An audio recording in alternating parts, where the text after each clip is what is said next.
Hello and welcome to episode 96 of Page 1, the Writers Podcast. I'm Marco. I'm Tarek. On the podcast, we like to speak to writers of all kinds about their writing process, how they got into the industry, and try and get as many hints and tips as possible. If this is your first episode, please do check out our back catalogue because we've got a whole range of great authors, journalists, screenwriters, video game writers, comic writers, comedians, and any other kind of writer has probably been on the show already, telling us all their industry secrets. So please do check that out. And to keep up to date with what's happening, we've got an exciting announcement. We're going to start a regular newsletter where you can get highlights of the latest guests, as well as finding out what's coming up on the podcast. And you also get a discount of one of our Page 1 writers' notebooks as well. Very exciting. What a reason bargain to subscribe. Exactly. Because this is exciting. We're at episode 96. Episode 100 is just on the horizon there, Marco. And we've got some very exciting guests lined up. Well, for episode 100, we have a very special guest, but there will be more news about that, in fact, in the newsletters. There's another reason to sign up. So you can sign up on our website, which you can see in the podcast description. But back to this week's episode, we've got a great guest kicking off this batch of episodes. We do indeed.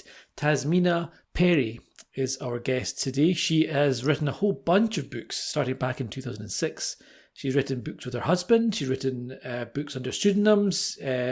She started off as a journalist. Very interesting entry point. Excellent story, which I won't spoil. Well, she started off like us as lawyers. Yeah. But, then she randomly decided to interview someone. We won't say who it was, and that kind of kicked off the path into writing for her, which is definitely a unique path, but she's made a great success of it. And most recently, she's moved into the world of thrillers, writing under the pseudonym JL Butler.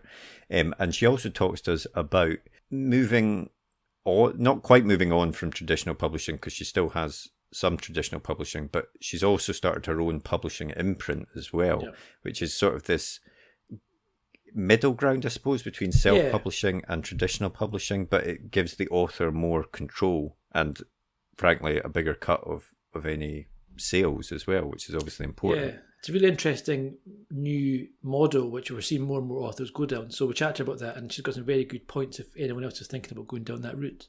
Yeah, she's got actually lots of good advice for writers, new and old. So it's a great episode, but we've rambled on long enough. The one thing that I will say is that we did record this episode on Zoom, and unfortunately the audio quality of my recording isn't particularly great, but fortunately I don't speak that much. It's mainly Tasmina, so there's nothing to worry about there. The less you hear from me, the better, probably. So we'll get straight into it after a quick advert for Page 1, our writer's notebook, and then we'll be back at the end of the podcast with a bit more chat and to let you know about next week's guest. But for now, on with the podcast. The blank page. To some, it's terrifying, an obstacle to overcome. But we prefer to think of it as an opportunity, a blank canvas to be filled with all of the adventures and characters in our head. So how to overcome that fear? Well, we all know the best advice for a writer is write. Seriously, get words on the page and more will follow. But what about later, when you start trying to pull those threads of what you've written together? What about the character you wrote about way back at the start? Who was she again? What was she carrying? And where did she leave the MacGuffin that she now really needs in the third act? Think about all those top thrillers you like to read, or that amazing drama you just watched. What did they all have in common? Structure and planning. As aspiring writers ourselves, we've tried many different methods to try and organise all the thoughts about the stories we want to tell. We've been there searching for a piece of scrap paper to note something down, or making a quick note on our phone in between meetings. Or sometimes we'll make a note in whatever notebook we're carrying, or a document on our laptop so we don't forget that great idea. Let's be honest, it can all be a bit messy and it's easy to lose track of everything. And that's when we realise it's not just the story that needs structure and planning, but the way we gather all of our thoughts about it as well. And so we made Page 1. Page 1 is more than just another notebook.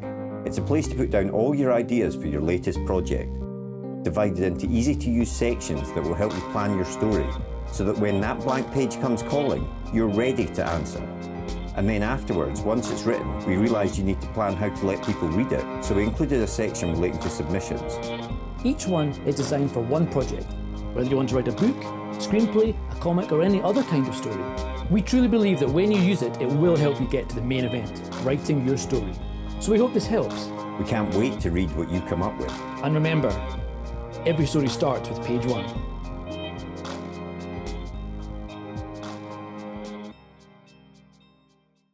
I think I'm right in saying that you started out as a lawyer, which is something that Tarek and I can both sympathise with, and then got out of it very quickly as well, quite sensibly.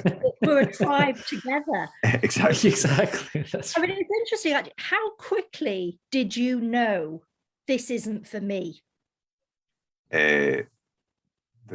Probably during the degree, but I stuck with it anyway. Yeah, it's something I think early on. I think you kind of get that feeling of this is fine, and it's you know, and it's a nice job, and there's a lot of plus points to it, but it's not that kind of, it doesn't get your fire going, does it, inside? Yeah. And I think as well, it's sort of you start on a path, don't you? And obviously you've got lots of voices in your ear sort of saying this is prestigious, this is a secure career. And then before you know it, you finish your degree. Before you know it, you're at law school. Before you know it, you're doing your traineeship. And then at the age of 24, which is where I was, you know, I got as far as qualification. You sort of think, actually, the partner in the chair sitting in the next office, that's not who I want to be. So it's really difficult conversations. And it was actually only by luck that I got out of the law, really, because when I lived in Manchester, and you may not remember, but there was a place called Granada Studios Tours, and it was almost like a theme park attached to Coronation Street. And that was where I had my summer job, and I sort of graduated from the burger van to the hot dog caravan, which was quite a prestigious gig. And one day, and I was literally just about to go to law school, so I'm sort of at the end of my degree here. It's that summer after graduation. You know, like you, I know I don't want to be a lawyer, but it's quite scary turning round when you've done 3 years of hard work. And so I was dishing out my hot dogs, and a band came to dance in front of the caravan. And actually, in the back of my mind, I did want to be a writer, but I'd been to the careers service at university, and they'd basically told me the route to becoming a news reporter. And it was, you know, get on the beat, cover the jumble sales, etc. And I just thought, that just sounds like another huge mountain to climb. So I parked that thought, but I did still think I do want to be a journalist. So I saw these guys, and I thought they were really cool. And then a couple of weeks later, I actually saw them in a cafe. And to this day, I don't know what came over me, but I just went over to them and I just said, I think you're really talented and really cool and quite good looking, if the truth be told. Can I interview you? Because I want to be a journalist, but I know I'm going to have a portfolio if I'm ever going to make the switch. So the guy sat down and said, yeah, come and join us. My name's Rob. And he was Robbie Williams. And he was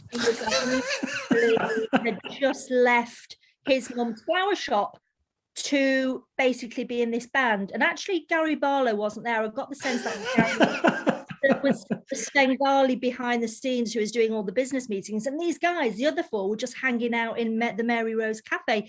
So I sat down, got this great interview, which honestly, looking back, was probably their first ever interview. They invited me to their first ever gig, which was at Flicks Discotheque in Huddersfield. So off I went to their first ever gig. And then do you know what? That was the end of that story until about 18 months later. So I've done my law school by now, and I've actually started doing my traineeship in a big commercial firm, but I was actually at the London office's Manchester office. And I won a competition in a magazine, and I went down. It was actually to go out with 2 male models. There's a bit of a theme. So I did win the date with the 2 male models, who are absolutely lovely. But I just remember having this moment of clarity, this eureka moment, thinking, this is what I want to do. Because I met the journalist who was, you know, writing about these 2 readers from Manchester who had come on this crazy day date. And that would, that just crystallized what I wanted to do for the rest of my life. Also, I thought at that point, so I used to take time off from the law firm and go down to EMAP, as it was at the time. It was More Magazine, and I used to literally open envelopes, do transcripts, all the sort of really junior work. And then when I qualified, I went to work in the commercial property department and really knew then that I didn't want to do this for the rest of my life. And the editor of More phoned me up and said, you're either really dedicated or a complete lunatic, because I'm about 25 by this point. And there's a job come up as a junior writer. We think you should go for it, but you do need a portfolio. And because I'd been doing very, very junior work, I hadn't actually got much published writing, but I did have this Take That interview, and they were like, oh my gosh, this really showed initiative here. And I got the job, and I never looked back, and I had 10 really, really happy years in journalism until I started novel writing. Did you quit the legal job at that moment then? I did, yeah, I did. That is an excellent story. So I don't think I would have had the balls to go up to a band cold like that. That's very impressive. Well, it was cold, and do you know what? I mean, I'm quite an outgoing personality, but I'm not a hack. If you sort of get, I'm not that super pushy person who has to go and work for tabloids. And this is why when you do look back, you think, crikey, that really wasn't in my personality sort of zone. I'd really gone out on a limb to do that. So perhaps something somewhere was telling me just take. Where did you go on your date with your two male models? We went to what was it called? Is it TGI Fridays? TFI that Friday place, Leicester Square. Brilliant. They were called Jez and CJ, and they were really, really lovely. But as I said, what caught my eye was the journalist. With the journalism. Yeah. Of course. It was purely like an exact business. So my career path at the start was really a lot of luck, to be honest. And I think you can say you make your own luck, but sometimes I always say to any young person who actually isn't quite sure about what they want to do, or they've got a vague idea they want to do something else, but are not quite sure how to get there, I think just by being really open with people and just being friendly and chatty, and opportunities that I think are meant to be will come your way. And when you were working in journalism, at what point did you start thinking, I want to write fiction? Was that always something that was burning away inside you, or was it during that journalism? I was always a huge reader as a sort of a teen, sort of those sort of quite tortured years, 16 to 19. I was very arty, used to spend a lot of time watching art house movies at the Corner House in Manchester, read a lot of good fiction, but didn't do an English degree. In retrospect, probably should have done. And then as a journalist, I went to work for Heat magazine at some point. So I used to get sent a lot of books there. So there was a lot of books in my life, and I've always been a big reader and writer. But I think I was just generally a very creative person. And I don't know, do you remember, it must have been about 2002, 2003, Chitlit was really a huge thing. So Bridget Jones had come and gone. Actually, I remember on my lunch break going to Waterstones in Covent Garden and buying Bridget Jones' diary and just loving the comedy of it. And I actually wrote a column for More magazine, which was very much in that sort of zone, and thinking, wow, this is brilliant. This is, being an author isn't necessarily being Hemingway. It can actually just be really great women's commercial fiction, which was actually not 100 miles away from what I was doing, writing, semi-fictional columns for More. Yeah. Mm-hmm. I suppose where the switch came was, so I think because I was just so grateful to have this job in journalism, I actually went through the ranks quite quickly. So I was an editor quite quickly. And I'd got to about age 34 by this point. So I've just got married and I'm just about to have a baby. And I'm looking around thinking, actually, women's journalism is fantastic, but where do women go after 40? And I did have a boss actually at the time who was, a good decade older than me, but she was the exception rather than the rule, really. And it was a young man's game, really. And so I thought, right, what I think at that point, when you get married and you start thinking a bit about lifestyle planning, it was, I probably need to be thinking exit strategy here sooner rather than later. And I knew I didn't want to go down the publishing route in magazines. I mean, generally, a lot of publishers are not former editorial people. They tend to be people who come from the advertising side. Yeah. So I kind of saw a lot of opportunities narrowing rather than opening.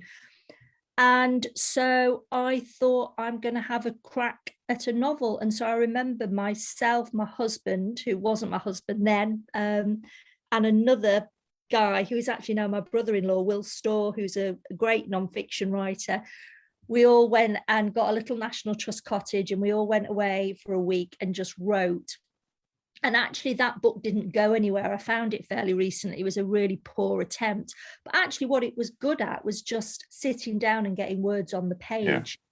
Yeah. And so when I did go back to thinking about it seriously, this is about a year later now. So actually I was probably engaged at this point. Then I go on honeymoon. Now I'm now married to John, my husband. And I remember being at the airport, being at Heathrow Airport, and looking at the bookshop and thinking, I really want a beach read. I want, Jilly Cooper or Jackie Collins, but I'd read everything that they'd done.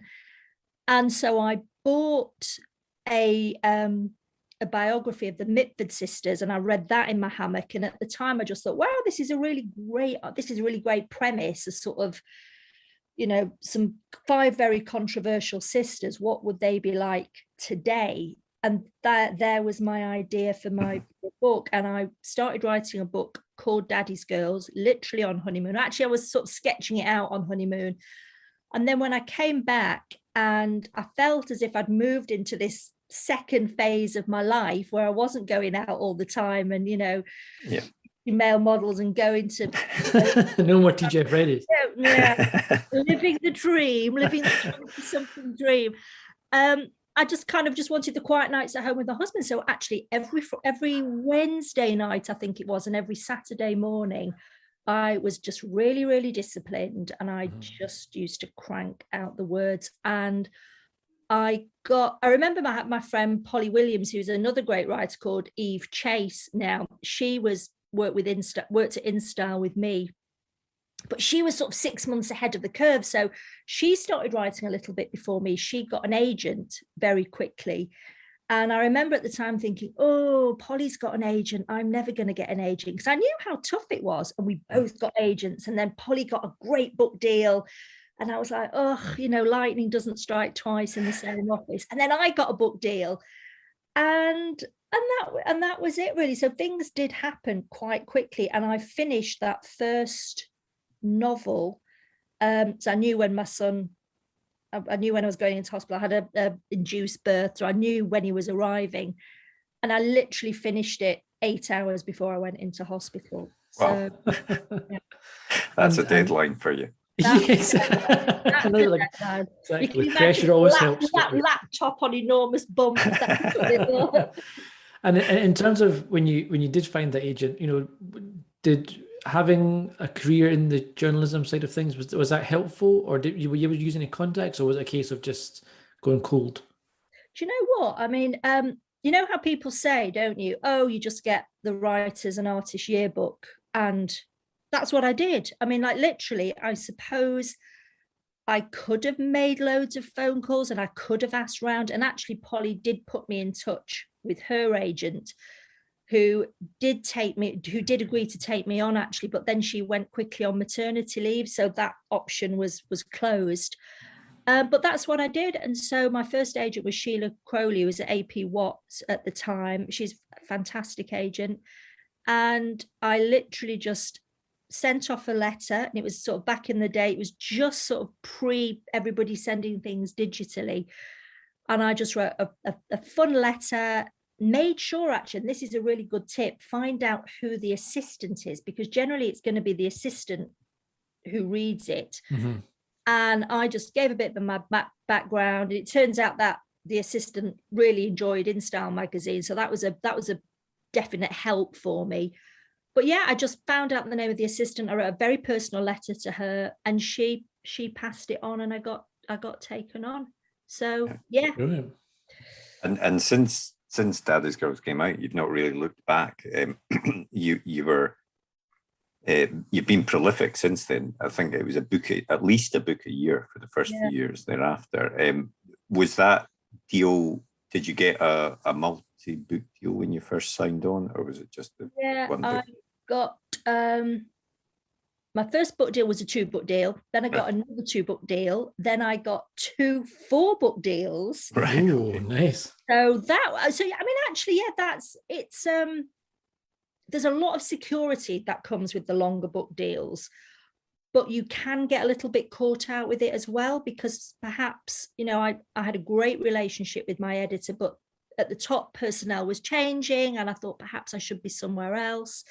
And obviously, I think what I realize now as quite an experienced author is that you have to be a priority in-house to make to work. If you're sort of flailing around at the bottom or in the middle, you probably won't ever get anywhere near the chart. So I think it's really important to build into your negotiations and tying yourself to publishers, just balance the security with the flexibility, because if for some reason it doesn't work out, or you're ready to leave, or you don't like the any cultural change or whatever, then you are tied to a publishing company.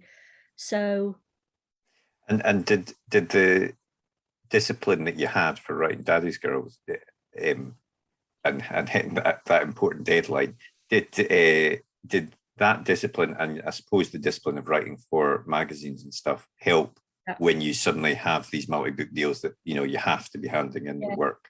For sure. And these were really thick books as well. So I wrote a book called Kiss Heaven Goodbye. That was actually 210,000 words when it was submitted. It actually came down to about 175, I think, in the end. But because at the start of my career, I was doing these really thick books, that became the norm for me. So I just had to be really, really disciplined. So that would be the big takeaway tip from my career, is just whether you're doing this full time or whether you're doing this part time and juggling it around a portfolio set of careers, absolutely find that time in which you should write, and just, obviously different people have different ways of writing, but for me, I just really like to get something down on the page and get that first draft done as soon as possible. And it sort of doesn't matter how scruffy it is, just let it develop. So I probably do about 3 or 4 drafts on a novel, and it changes all the time. But for me, just that discipline and that ability to kind of crank it out, for want of a better word. I'm sure some writers really sit there and they can write a beautiful sentence, and it might take them 5 or 10 minutes just to really choose the word, and that's great, and you can often see the beauty in that prose, but I'm not one of those people. It's pure story, pure plot. I spend a long time actually. I've got a huge, I don't know, my husband got it for me. It's the biggest pinboard I've ever seen. And it's literally, I've just got all color, those cards that you used to do for review, and I've just got all different colors, and it's all on this massive pinboard as one giant jigsaw. And I think actually that's the lawyer in me, that sort of discipline and attention to detail. And I probably won't even start a book until I've pretty much nailed down all the bits. So character can change, dialogue can change in later drafts. Yeah. But generally, the skeleton and the structure of where it's going doesn't change. Yeah, it's funny because I have very much the same feeling of like, I need to know that where this is going, that it's going to work and it's all going to fit together, albeit with the knowledge that things will change as you write it. But yeah, that I'm very much a planner beforehand as well. So yeah, I don't know if you're the same, Terry. I try to plan it, and for me, I like to have points to hit along the way. But my struggle is if I if I plot too much, I get a bit bored when I'm doing the actual writing, because I feel like I'm just filling in the gaps, and I'm like, I already know this part. So I kind of like that spontaneity bit. But then the trouble with that is that then I write myself into a corner, or I can't think where it should go next. And so so I think having the plot set out like that before you go is really helpful in terms of giving you a steer of where you just know where you're writing to, and that's really helpful. And having an ending in place, writing with the last book that I wrote, my ending wasn't in place, and I really struggled to get it to land. To go, change the ending a few times, stuff. And so that was having as much stuff to aim for me is the big thing. Do you ever write the ending? I wouldn't say first, but often I write the end chapter or a version of the end, even halfway through the draft, because when you do plan it in that way, often the story's percolated in your brain, and often I see the end quite quickly. And at least in 3 books I can think of, that last chapter was sort of written about 2 or 3 months in, because I've never tried that. Yeah, I knew exactly how I was going to finish. And so does that mean that No, I was just going to say, I've never done that. I have, like, if there's a key scene or something like that, I've definitely sort of jumped ahead to that and sort of at least sketched that out in and played around with that, and then gone back to the other bits. But I've never written the end though.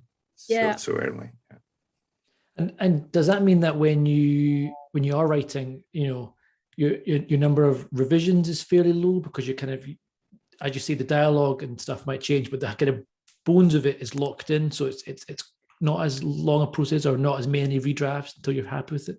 Yeah, absolutely. I mean, as I say, I probably do 3 drafts, 4 occasionally, but generally 3. But the second draft, I always call it the jigsaw draft, which is generally I'm moving things about, but it's often just dialogue, or I insert bits in to flesh out characterization. But that first draft is generally, the bones often don't change. So, and that's from the plotting. That's from just being a very disciplined plotter. Do you? So, I mean, it sounds obviously you've got a very disciplined process there and a system that works for you, having written all these books. But do you ever get that moment of like getting halfway through or something and thinking doesn't work, or it's not happening as I thought it was going to happen? Did you ever encounter those problems? Do you know what? I haven't had that yet, but that's because I don't start until I know it works. Okay. I mean, I've at least got 2 ideas that are sitting on my desktop as we speak, and I know they're great books and they've got great titles, and I've done the sell on them and the blurb, and I kind of always want to, I know I want to buy those books myself, and that's often the secret, is try and flesh out your package before you even start. But I mean, literally one book that it's set on the Orient Express. It's very glamorous. It's a great mystery, but I just can't make one piece of the puzzle work. And it's quite a key part. And I've just left it. So I've kind of got 25,000 words just sitting there neglected. And one day, one day, and every now and then I'll sort of give it some thought. And every single time I hit the same sort of wall. And I think, do you know what I think? What's going to, because I do want it to come alive, this book. I do want it to live. I think probably I'm going to have to completely something's got to be thrown out, or something has got to be added. And that addition could be, do you know what? Getting a bunch of friends. I'm actually going on a writer's retreat in about 6 weeks. And they're really useful just for throwing around ideas, because it's a lonely business. And you think, I'm sort of quite self-contained. I don't generally like brainstorming with other people, but it can be really helpful. And sometimes one person can just say one thing that will set you off on a whole different track. So with this book, this neglected book, the Orient Express book, I'm prepared to consider something radical because it's been sitting there for a while. Sitting there, dying a very slow death. And does that process also mean then that when you send in your drafts to the editor or whatever, that there aren't major changes to be made when they're looking over it?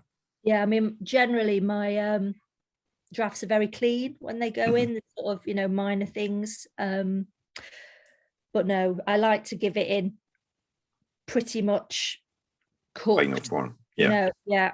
That's not to say I'm not open to suggestions, but yeah. Well, I was going to ask that because obviously you've been on the other side of that sort of table, having been an editor, albeit in a magazine, so slightly different. But do you think that makes you more receptive to suggestions, knowing the position that the other person's in?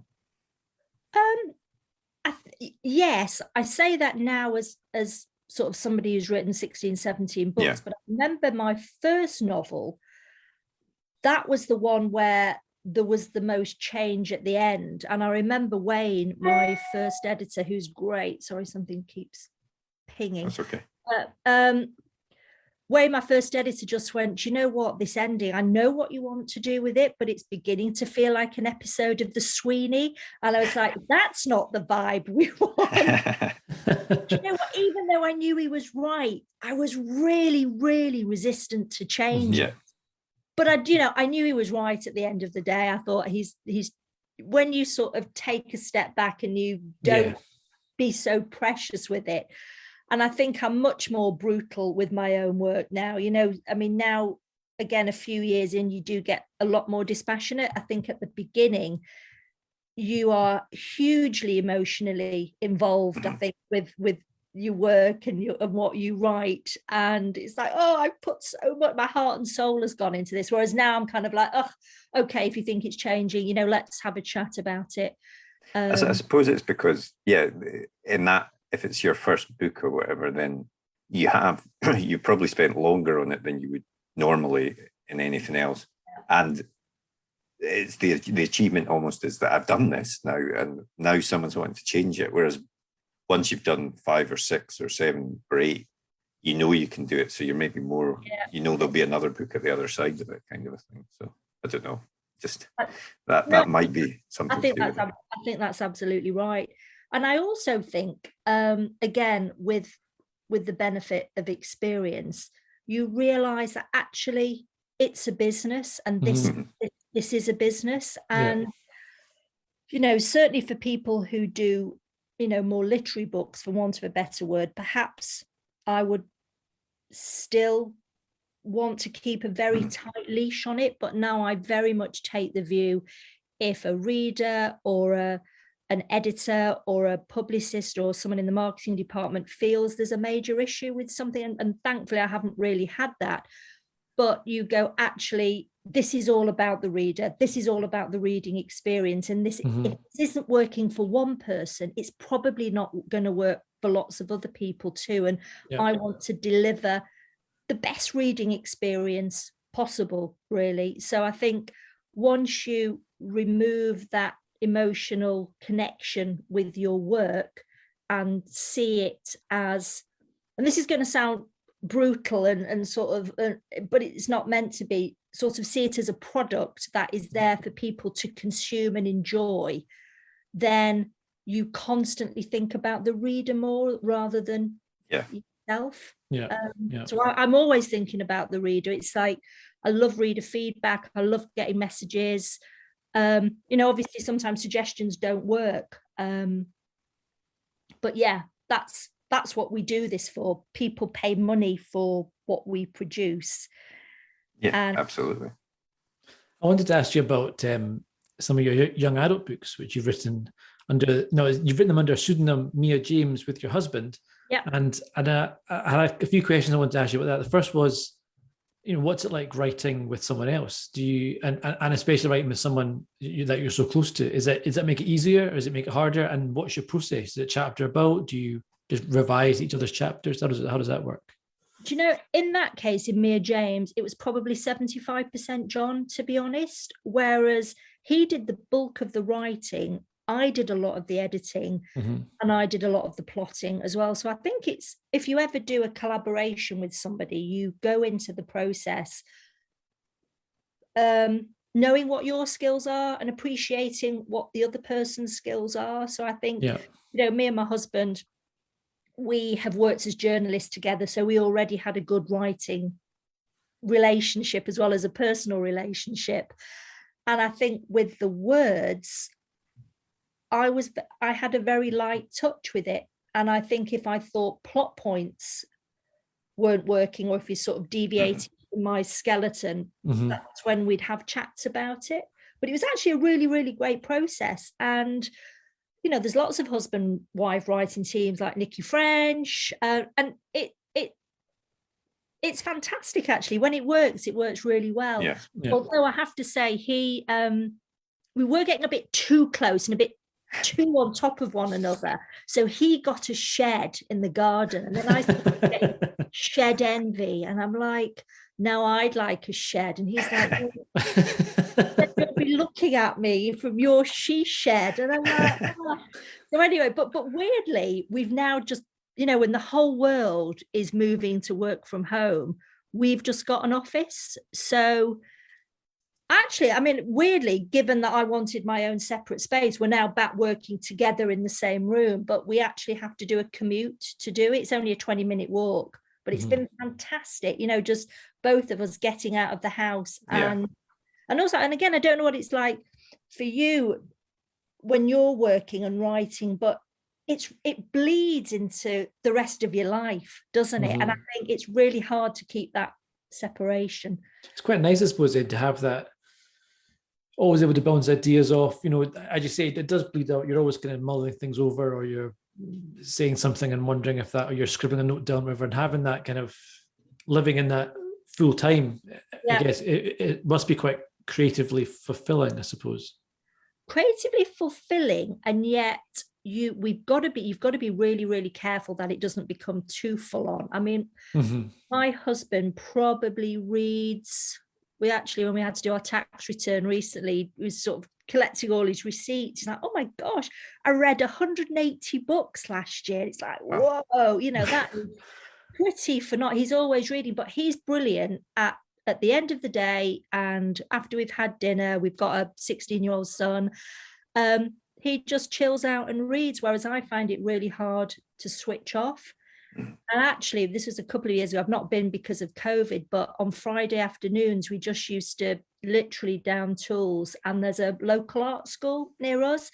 And I used to go and do children's illustration classes. And it was so embarrassing because everybody thought I was going to be really good, and I was terrible. To tell people, just because I can write books, it doesn't mean to say I can illustrate kids' books at all. So my husband went to, he did live drawing. And it was great, actually, just sort of to spend the last afternoon of the week decompressing and going and doing something creative. Because otherwise it's a bit much. Yeah, sometimes you do need to take a break and do something completely different. But speaking of doing something different, you've more recently moved into the world of thrillers, and you're writing under a pseudonym there as well, JL Butler.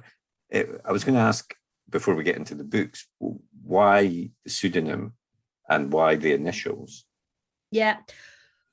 Well, the initials is my mum and dad, because bless them, they were quite disappointed when I wasn't a lawyer anymore. So it's like, it's payback time. Thanks for supporting me on my creative journey. So Jerry and Linda are my mum and dad. And so that was that. The pseudonym is a bit more tricky. That was, so basically with most contracts, I think is the case now, there's anti-compete clauses and things. And this book had actually gone to a different publisher from where the Tasmina books were. And I think contractually, as legally trained people, you know this. But, I think we could have, there was some wiggle room in it, but it probably would have. And I had a good relationship with both publishers. The thriller went to HarperCollins, who I was with, who did Daddy's Girls. had a really great relationship with both publishers, and I just didn't want it to get complicated, to be honest. And so hence the pseudonym, because it was okay, that's interesting, because I wonder, because we have had some guests on before that have said that there was almost, to be fair, they were sort of starting out, but female authors that were starting out in a sort of crime or thriller genre, and they were told to use maybe not a pseudonym, but initials and stuff, so that people wouldn't necessarily know they were female and written this book, because the marketing didn't think it would work as well, which I find incredible these days, but it seems to still be a thing. It just seems to be still a thing, and it wasn't the reason for why I did it, and HarperCollins were very open to whatever name I wanted. Interestingly, though, when you do talk about names, so my name is Tasmina, but I've been Tammy from birth, but for Daddy's Girls, they did want me to change my name Tammy, because why Tammy and Perry it would be problematic on a cover. So there are some sort of practical considerations when you're thinking about your pen name. But yeah, with JL Butler, fine. But it does exist. Although you say that, I would say probably 80% of my audience is still women with the thriller. And actually, I have loads of men who read Tasmina Perry books. So I don't think this stands really. No. Yeah. And I wonder, when you've got these 3 pen names, or you've got 2 pen names and 1 actual name, I suppose, that you write your books under. And, did you ever feel that when you were starting your first book with your new name, that you were kind of going from scratch, or having to build your audience again? Or did people follow you? Was there an awareness of who you were, even though the name was different on the front cover? I mean, I think I find it a little bit exhausting sometimes. You feel a bit like Clark Kent sometimes. Pen names. But actually, people do follow you. And, I was always, back to me being a bit of a sort of old school, living in the 20th century. I was like, oh, social media, does it really matter? Of course, it is really powerful. Yeah. And you put something out on Twitter or Instagram because your fans tend to be there. Your readers will come and follow you. So there is a lot of natural follow through just by letting people know through newsletters or, as I say, Insta or Facebook that, hello, this is me. And you could always tweet, you as your own name, you could tweet that this Mia James is the next big thing, and everyone should go and buy it. And you could just feed off each other and just build this. I like your strategy. I may try it. I mean, you know what though? If I had my time all over again, I probably would go for a completely different. I would sort of hide behind a pen name.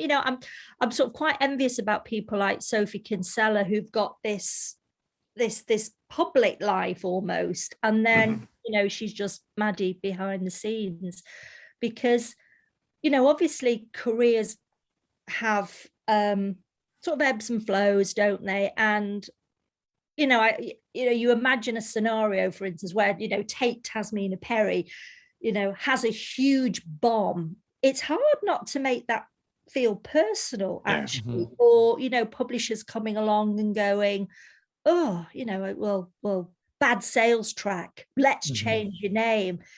And I think that brings a lot of conflicting emotions, actually, because actually that's me. It should imagine it feels like a personal slight on yourself. So actually, if I would give anybody advice, it was perhaps use a name that's a lot like yours, but you've also got a little veil to hide behind that can also give you some separation from your private identity.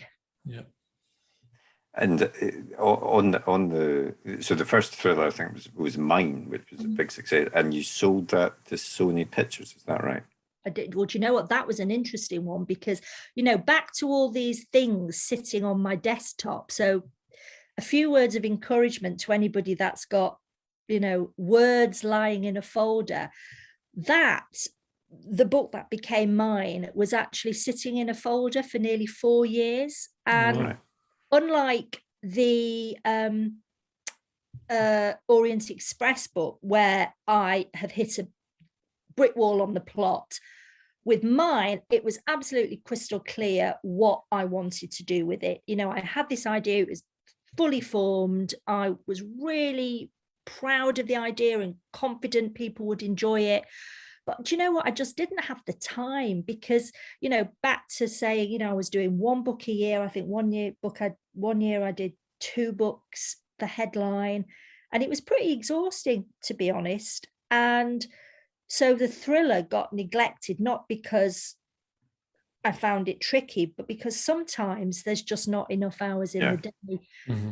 But I think, again, if you've got that project, just give it some love. And if you've got this gut feeling that this is good, get it finished. You know, I think I sold it off about 45,000 words. And so my agent was like, oh, you know, thrillers, obviously it's better if you can finish it, because, you know, the ending, have you noticed how many thrillers can be brilliant, and then right at the end you feel as if you've been sold a bit of a dead duck. So actually this one actually got sold off almost a half. And so I actually said to my agent, listen, and it was just coming up to London Book Fair, I said, please, I just want to clear this off my, you know, I think it's good, but if nobody else thinks it's good, I'll just sort of clear my slate with it. Because sometimes you have projects that are just filling your bandwidth. You almost want to do something with them, but if nothing's happening, you just say, oh, forget it. Anyway, she went to the London Book Fair and met a scout for 20th Century Fox, and she told him about the book, and he said, wow, this sounds really good. And then, you know, almost sounds like something from a film itself, but he mentioned it to another scout who was actually the lady who found Girl on the Train. And before I knew it, this lady was literally on a transatlantic flight. She took the book, and by the time she landed in New York, it got into the right hand. You know, so all these stories they didn't happen. She got it into the hands of somebody. They were looking for, you know, I wouldn't quite say an erotic thriller, but something with a kind of Fatal Attraction vibe. And literally by the end of that week, and you know what, I remember I actually went down to London Book Fair to see how it all works. And I had on this nice new top, and I remembered a bird pooped on my top as I was walking into it. But it's actually good luck. It's good luck. And I was like, well, it's not good luck for me. I'm about to wander around London Book Fair with bird poop on my top. So I remember having to run to Marks and Spencer's, get this new top, and unbeknown to me, this is when the conversations were happening. So I don't know. So that's what happened with mine. By the end of that week, it had been sold to Sony Pictures in a really great deal, and it was actually a case of the film rights going before the book rights. That's incredible. Yeah. And what's happened with that then? Yeah. Well, that was the good side of the story. The bad side of the story is that, you know, you'll know this as well as me. It's really, really hard to get things off the ground, and lots of books are bought on a promise that they're going to be the next Girl on the Train. And mine did really well. Sales were great, but it wasn't number 1 of the New York Times bestseller list.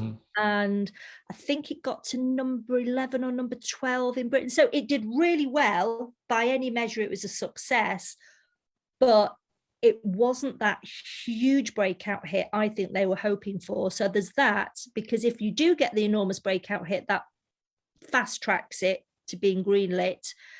And the second thing that happened, it was put in the hands of a really brilliant production company. It's the guy who does the Fast and the Furious franchise. Oh, yeah.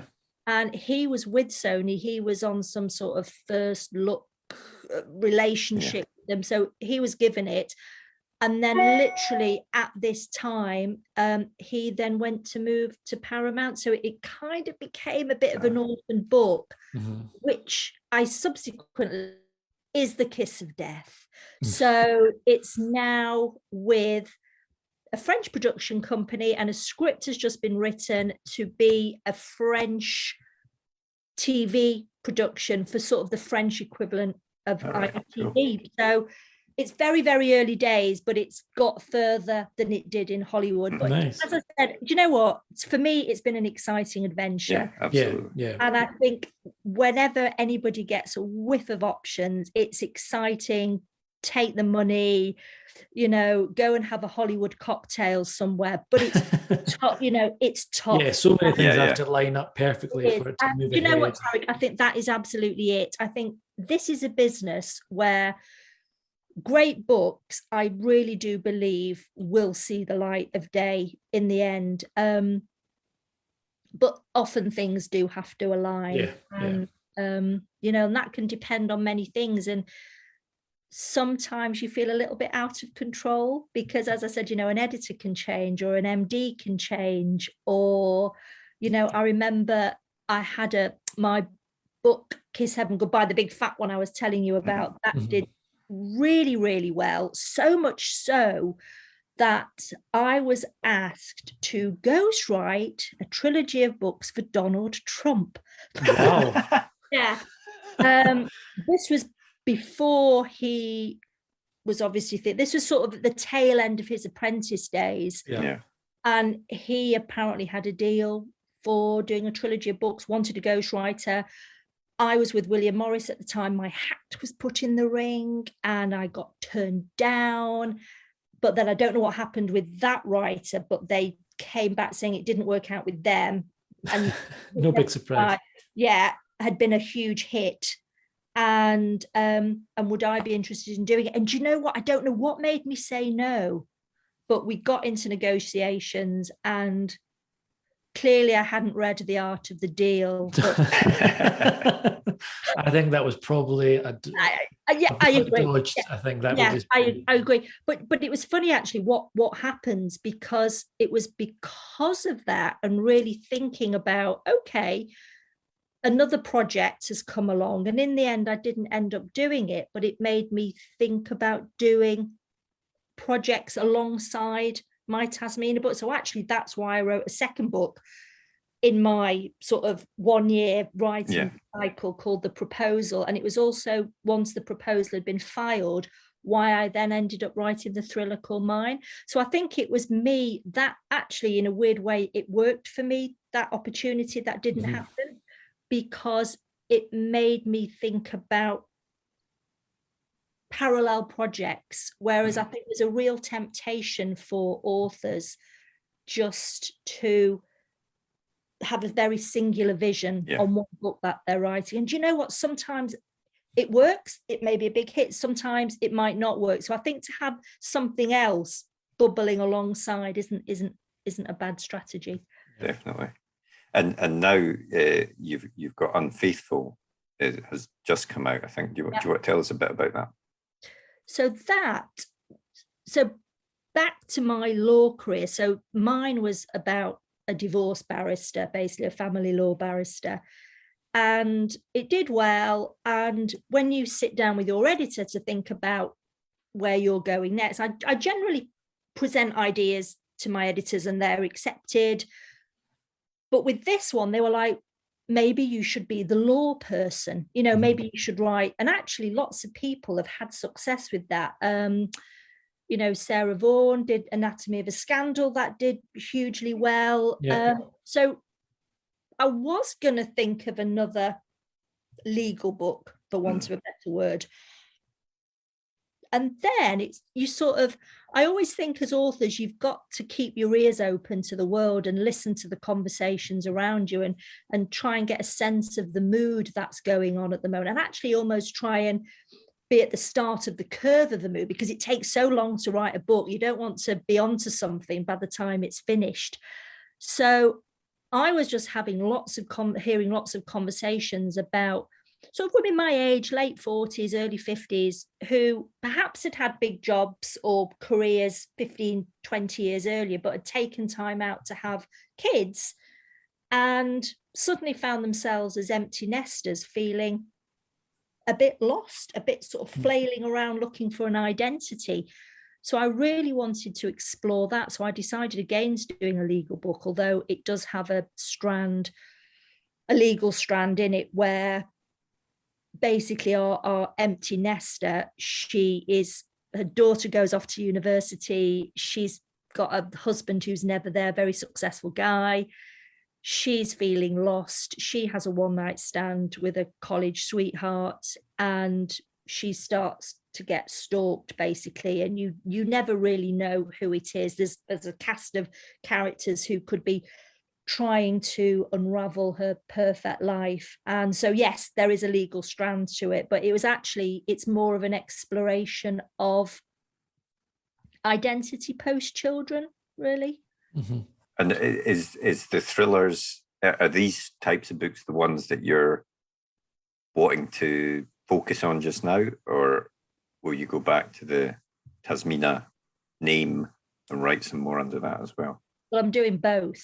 So meanwhile, with the Tasminas, so yes, I am concentrating on the thrillers. Mm-hmm. In the meantime, I came out of contract with the Tasmina Perry books. And basically, listen, I can write quickly. I was doing 180,000 words in a year, which actually equates to 2, I would call normal size books. At some point, I do need a holiday.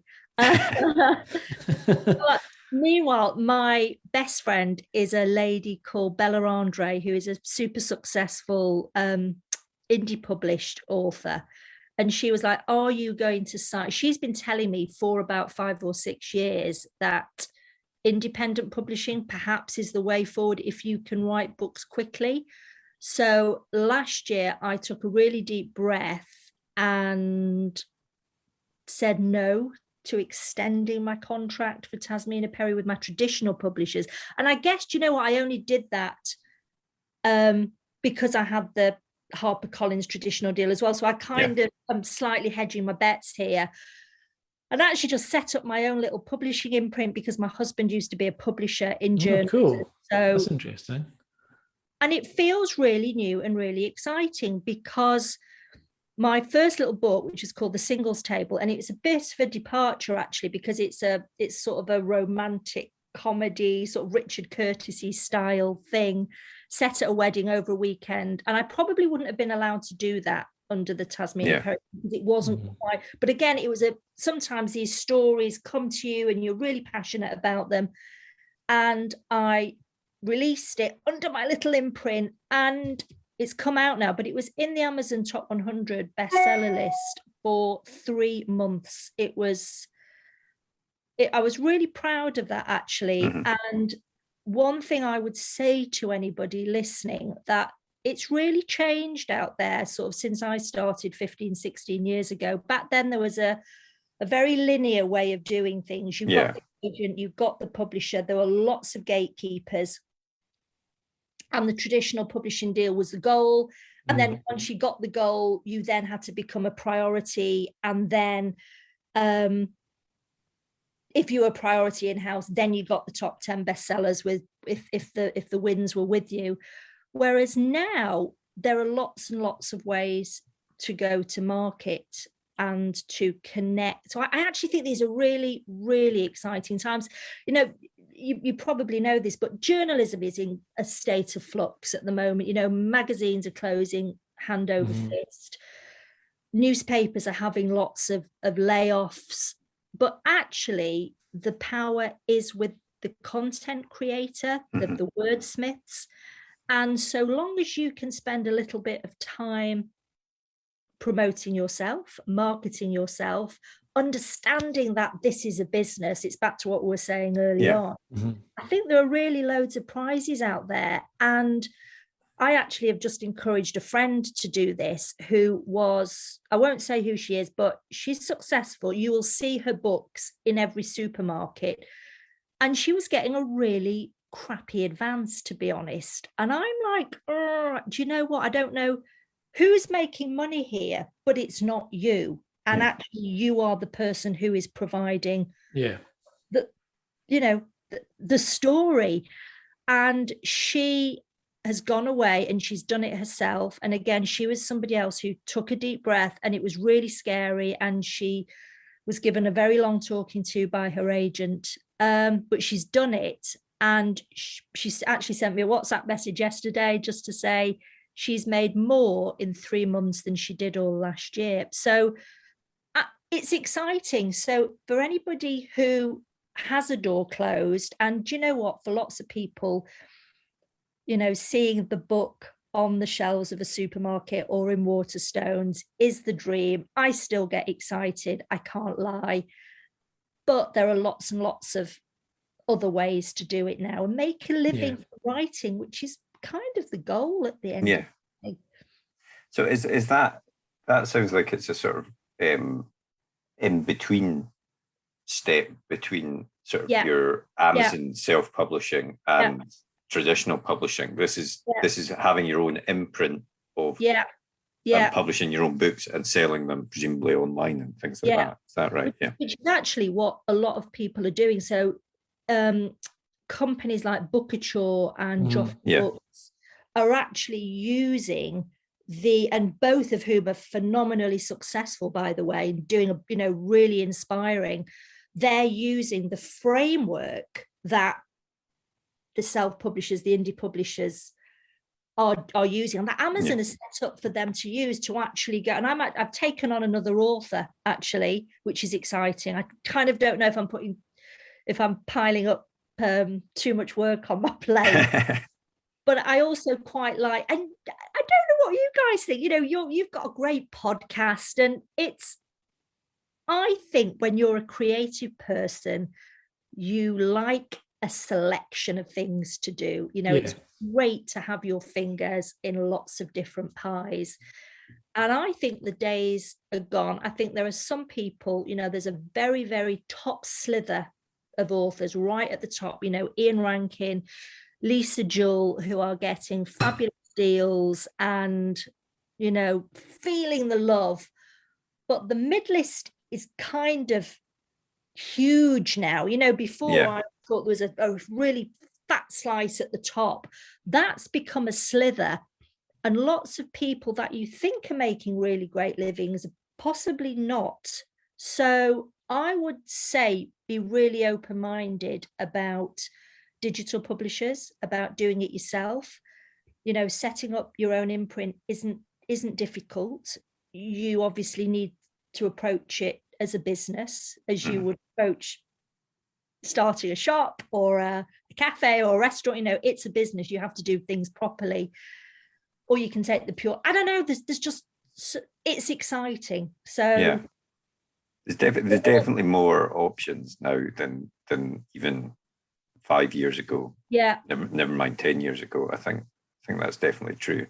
But I suppose it can be a bit daunting if you're starting out. You because it's so drilled into people that you become an author by sending your 3 chapters off, getting your agent, getting picked up for a book deal. That these other newer methods people are still unsure about them, but as you say, people can make great success of them and make a living of them, which is the goal really ultimately, so that's one thing that I do want to do this year, is that I've had some great experiences. I'm the girl who approached Robbie Williams and started off a whole new way of life for me. So for me, it feels like I want to give back now. And so I really want to set up, whether it's going to be an Instagram feed or a newsletter, I'm not sure what it's going to be yet, but just something giving out a lot of this information, because I think confidence stops a lot of people. Absolutely, you're right that it's ingrained in people. I think if I hadn't have met my friend Bella Andre, I still would have had a very, very narrow view of what a career in writing is.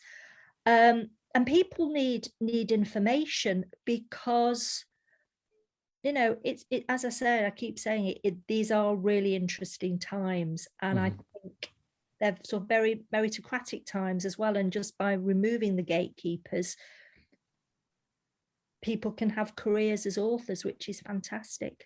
That's really, really interesting points. what's next? I mean, it sounds like you've got tons on your plate. What's next up? What's next in the queue? Yeah. Well, I just went to Champneys for 3 days last week. I did a holiday, and now I need a proper holiday. What's next? I am doing another Tasmina book. I have got a thriller brewing that I need to send to my agent and editor. I have got I'm doing a project for a television producer, and rather excitingly, I am working with a theatre producer of a musical as well to write a book. So nice. So all these ideas, but I do think one of them is going to have to drop because bandwidth is a bit of a problem. Yeah. No, that sounds great, and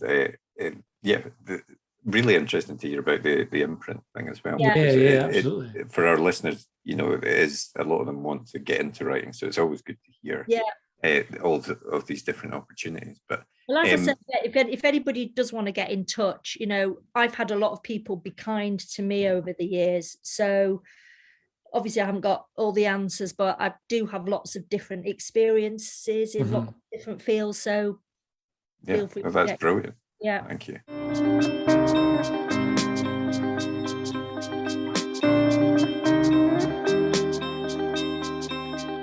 What was the last book that you read?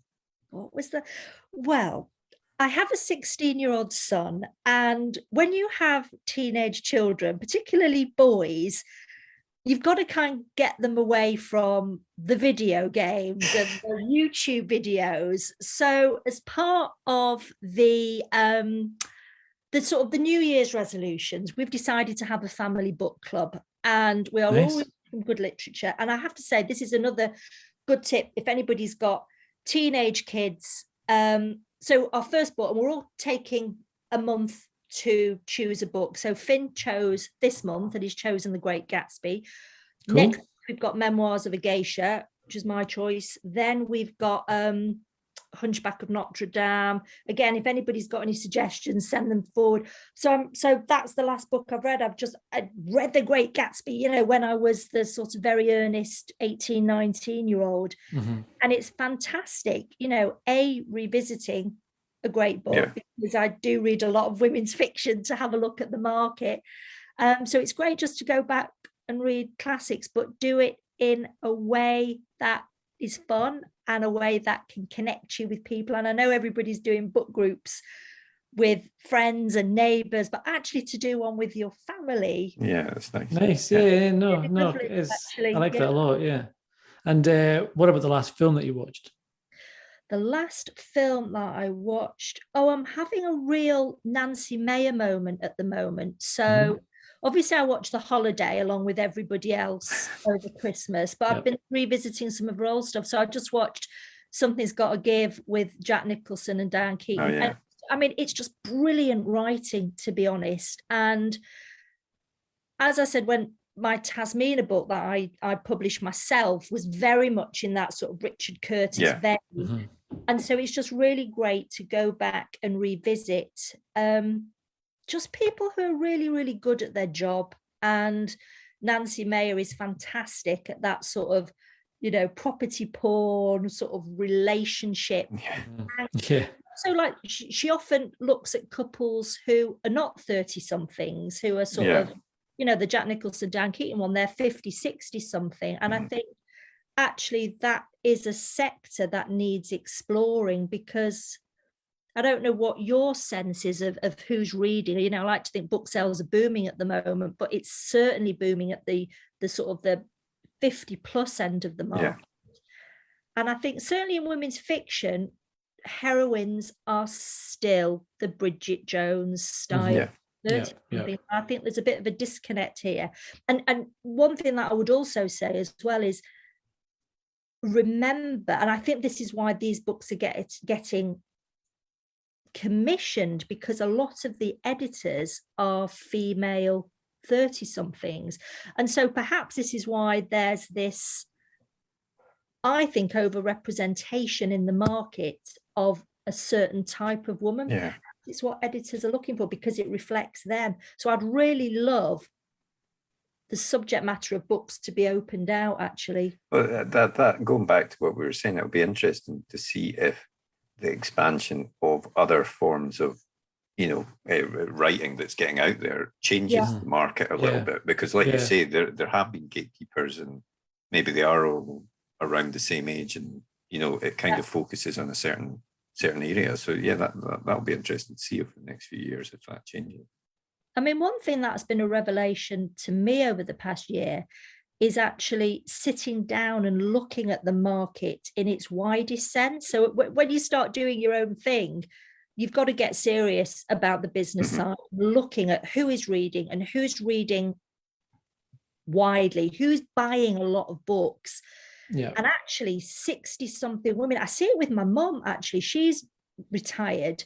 She will read. She's not quite where my husband is with his 180 books or whatever it is. She's not there, but she'll burn through 2 or 3 books in a week. And it's very much the police procedural genre. And I've spoken to her about it. She's desperate to see more people like her, women like her, being written about, rather than, she doesn't mind the 30-something hard-bitten cop, or she'll read it. But as I say, I spent a lot of time looking at who's reading, and looking at the sort of real micro genres, like sort of military sci-fi. Not that I'm going to write military sci-fi anytime soon, but that's a really hungry market actually out there. So one tip I would give to anybody out there who hasn't perhaps decided on where they're going to write is sort of fish where the fish are swimming. Go away and really have a very, very broad look at the moment, the market. And if you have a passion for, say, Star Wars movies, back to what was the last movie you watched, often what you watch on TV, I think, reflects your tastes. And I think, if you do find yourself gravitating to Dune or Star Wars or whatever, give that a go. It might not get picked, it might not get through the traditional gatekeepers, but there's markets out there. And they're absolutely. And what about the last TV show that you watched or are watching? The last TV show I have just binged watched. So I came back from Champneys sort of all relaxed and all zen, ready to start 2022. And my great friend at school was, she's called Nicola Schindler, and she's a TV producer, and she works really closely with Harlan Coben. So she's doing all of the Harlan Coben adaptations. And there's loads right now. I mean, it's funny, isn't it? Like listening to your inner voice at the age of 18. I remember me and Nicola, she reminded me of this the other week. We were just like 2 normal girls from Manchester, and both started off doing law as a degree. She changed quite quickly, I didn't, but we both tried to start a school magazine, and we only did 1 issue. But it kind of showed, apparently we ran features like, what would have happened if James Dean survived? It was like, that's not going to win the Pulitzer Prize anytime soon. But we did want to do. Shows from an kind of early age what your true goal was in life, I think, wasn't it? Yeah. Anyway, Nicola's latest project was the Harlan Coben Stay Close. So I was all zen relaxed after Champneys, and I watched it. It was it's tense, and it twists and twists and twists.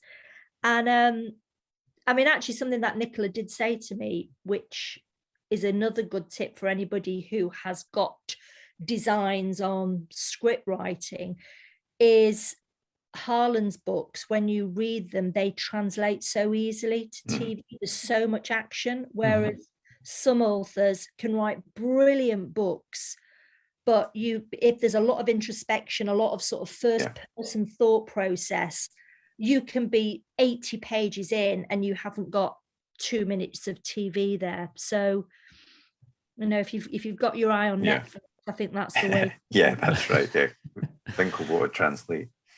Well, that's the main stuff again, but the very final thing we do is a super quick fire either or. So I always say there's no right answers in this one apart from one, but we'll start off with Gone Girl or Girl on the Train. Really hard.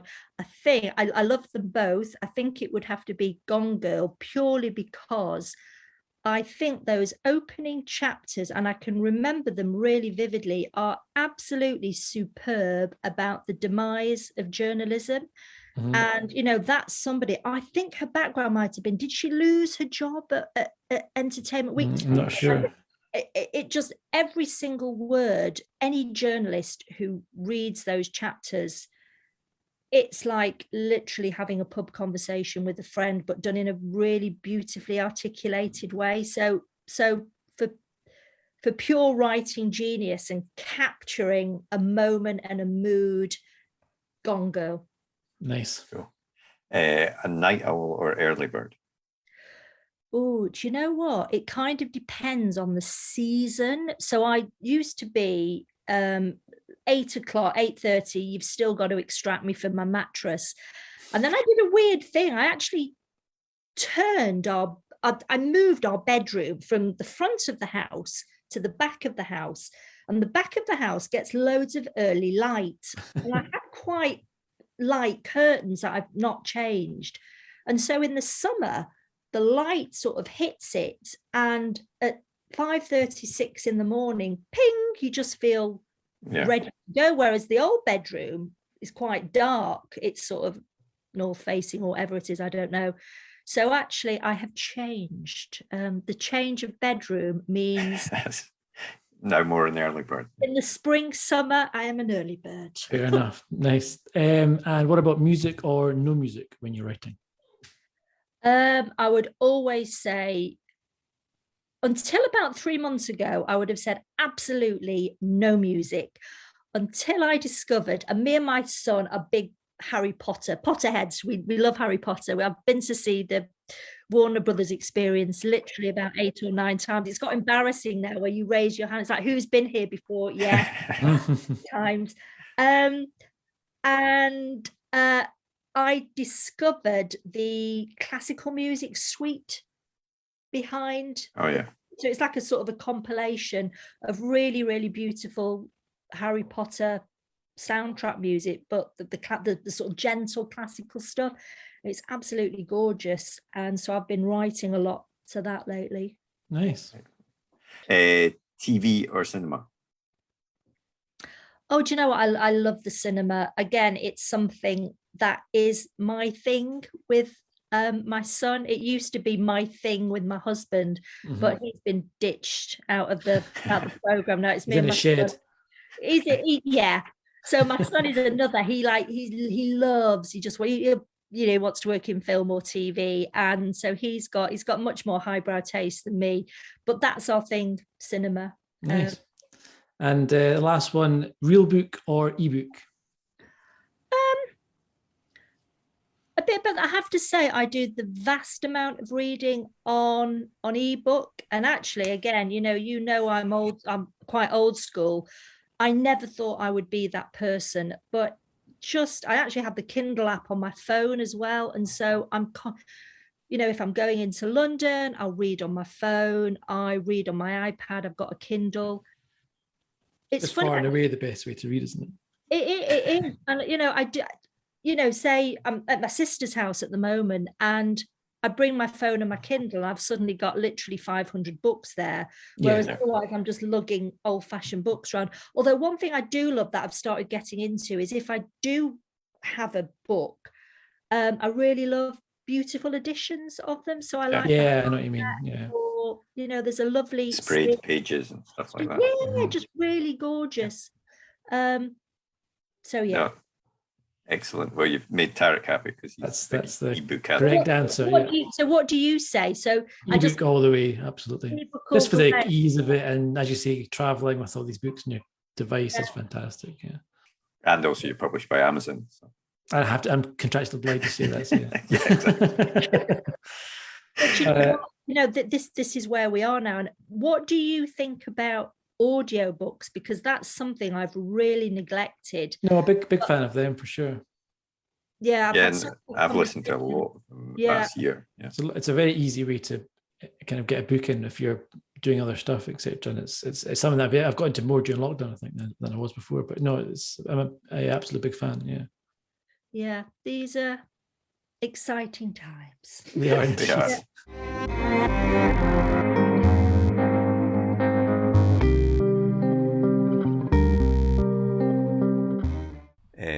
So we're starting off this batch of episodes with someone that loved the ebooks there, Tarek. So I mean, it's a good start. This is it's a new dream season. start for you. I'm liking this. Yeah, this is a fresh start. People are really starting to stop lying. They're telling the truth. This is good. I've got a really good feeling about this season. But no, thanks very much to Tasmina for coming on to the podcast. That was really good fun and a lot of really useful information, I think, for people, even if we're not all going to be approached to ghostwrite for Donald Trump. I have to say, I was not expecting that. No, I know. Just as well it fell through, though, I think.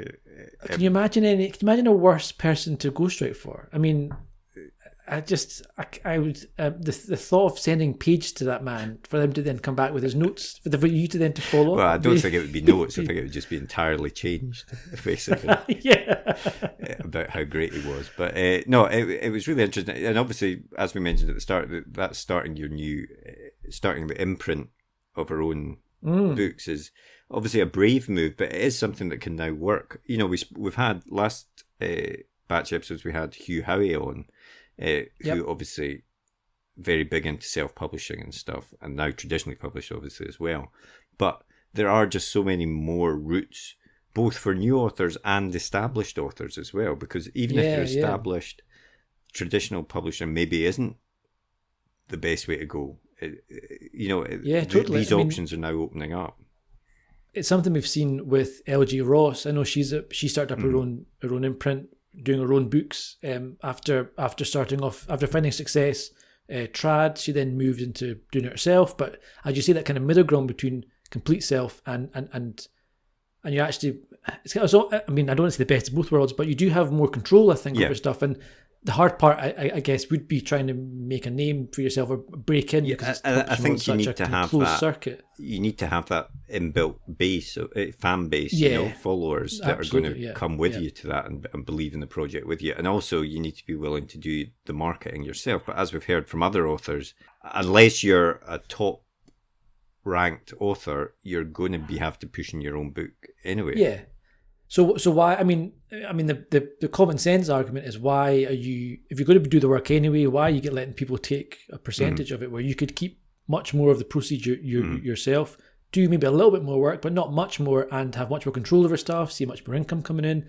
It's a really interesting model that I'm seeing more and more people do, and it's something that I think if you have had some success in that area of writing and you want to kind of branch out on your own, but have more control and a bit more. It's a brave step, isn't it? Because you're having worked up, finding the agent, getting the publisher, establishing yourself as a writer.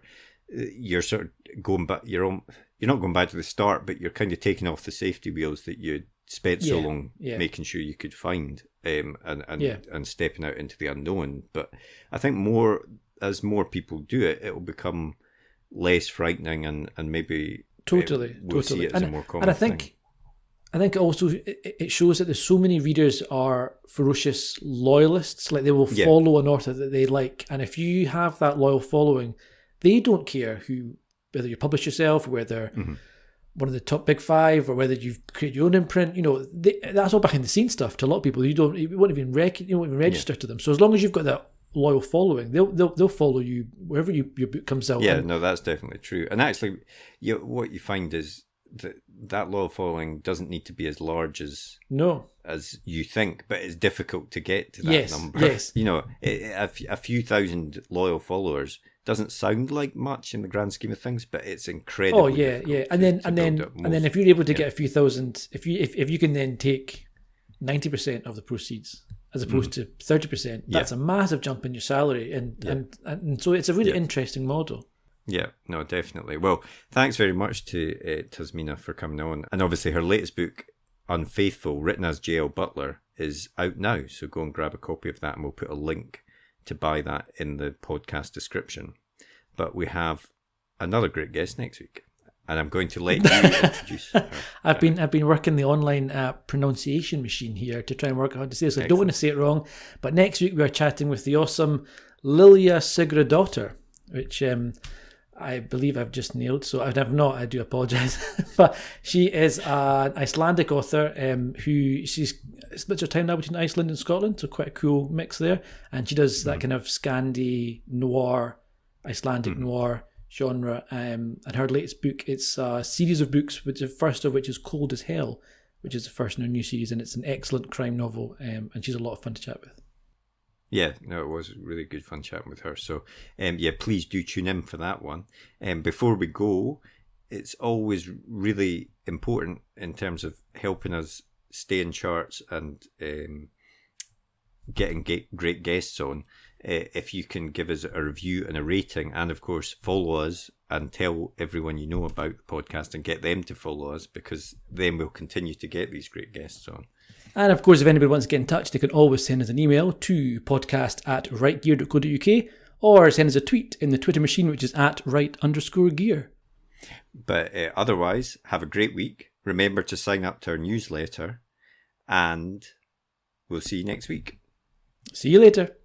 Well, we hope you enjoyed that episode. If you did, be sure to hit that thumbs up button and hit the subscribe button so you never miss an episode like these ones down here. And if you want to get in touch, you can do so by finding us on our social media platforms up here, or drop us a comment way down below there. But otherwise, thanks for listening and join us for the next episode. See you later.